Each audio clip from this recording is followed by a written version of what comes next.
Hi, I'm Norman Wildberger.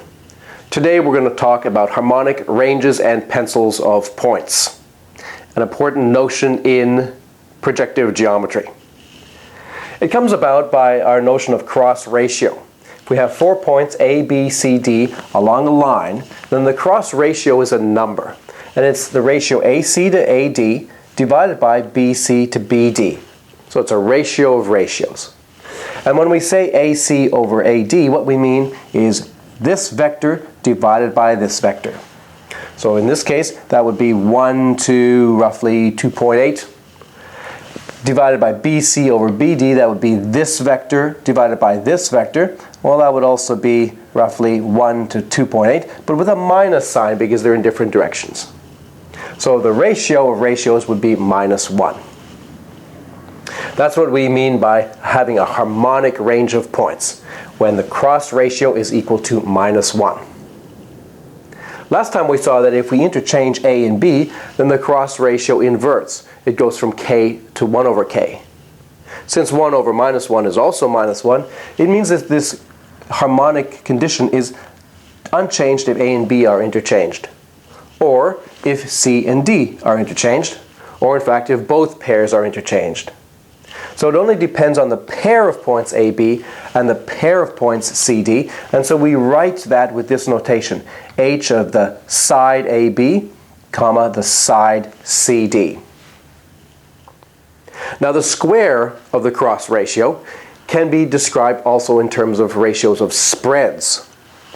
If there's an external point, then the cross ratio squared is also the ratio of this spread, AC, to the spread AD. And that's over the spread BC divided by BD. So exactly a corresponding ratio of spreads emanating from an arbitrary point gives the square of the cross ratio. Now it's not too hard to see that there are no 4 points that give a cross ratio of exactly 1. I'll leave that as an exercise for you to think about. You can't arrange the 4 points so the cross ratio is 1. And that means that in that case, the square of the cross ratio completely determines the fact that the cross ratio is equal to -1. So that's completely captured by these 4 lines. Now we say also that in such a case, A is the harmonic conjugate of B with respect to CD. And roughly it means that the closer B gets to C, the closer A gets to C on the opposite side.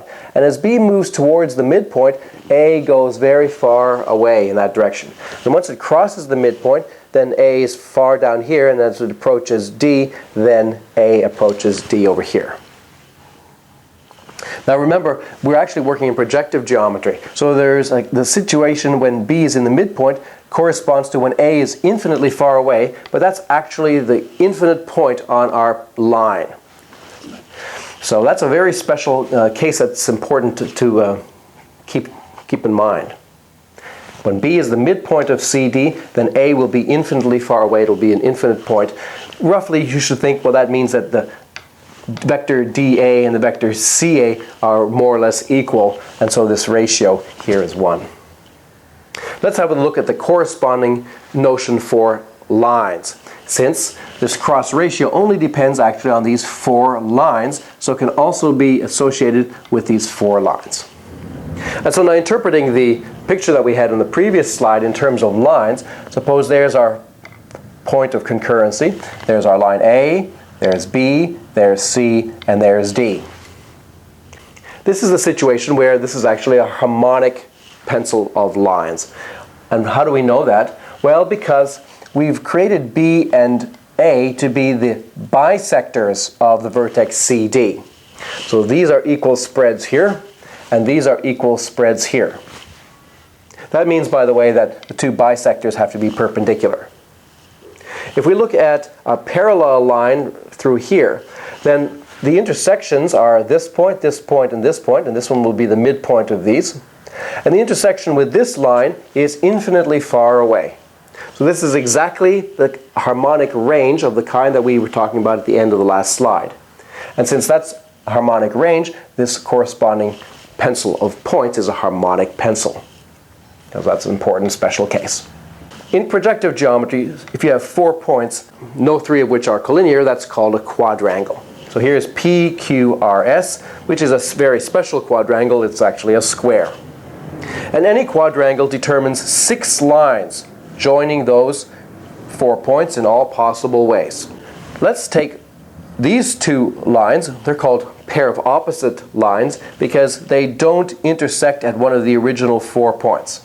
So these 2 lines are opposite, and their intersection is called a diagonal point. There are other opposite lines, for example these 2, and they meet at infinity in that direction. And these 2 opposite lines meet at infinity in that direction somewhere.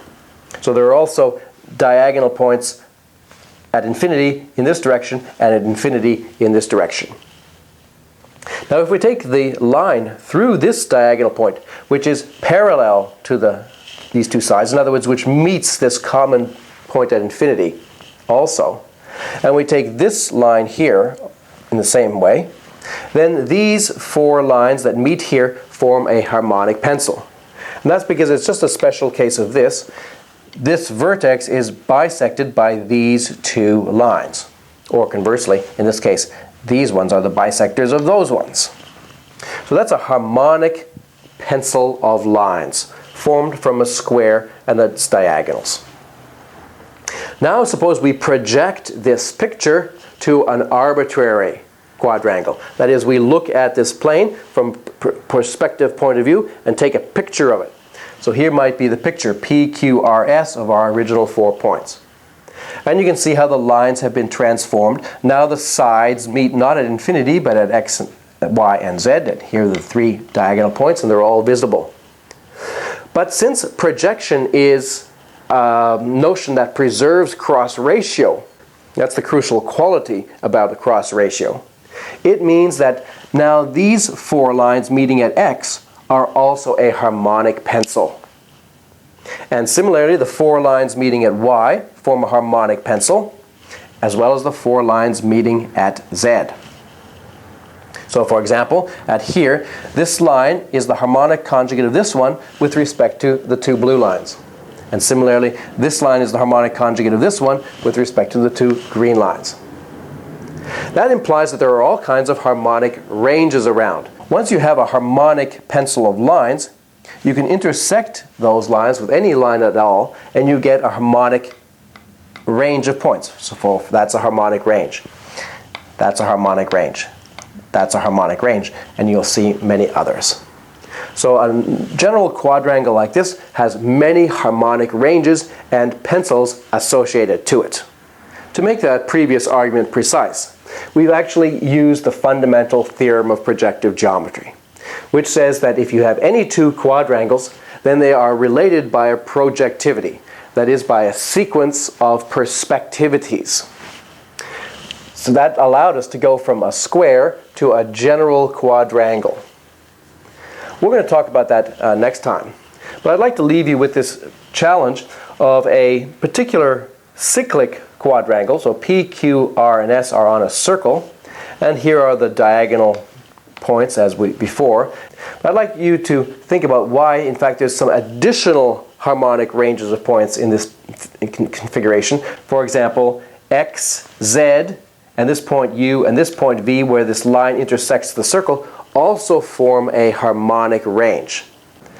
That configuration is going to be vitally important when we move to hyperbolic geometry later. So next time, we're going to have a closer look at this fundamental theorem of projective geometry. I hope you'll join me for that. I'm Norman Wildberger. Thanks for listening.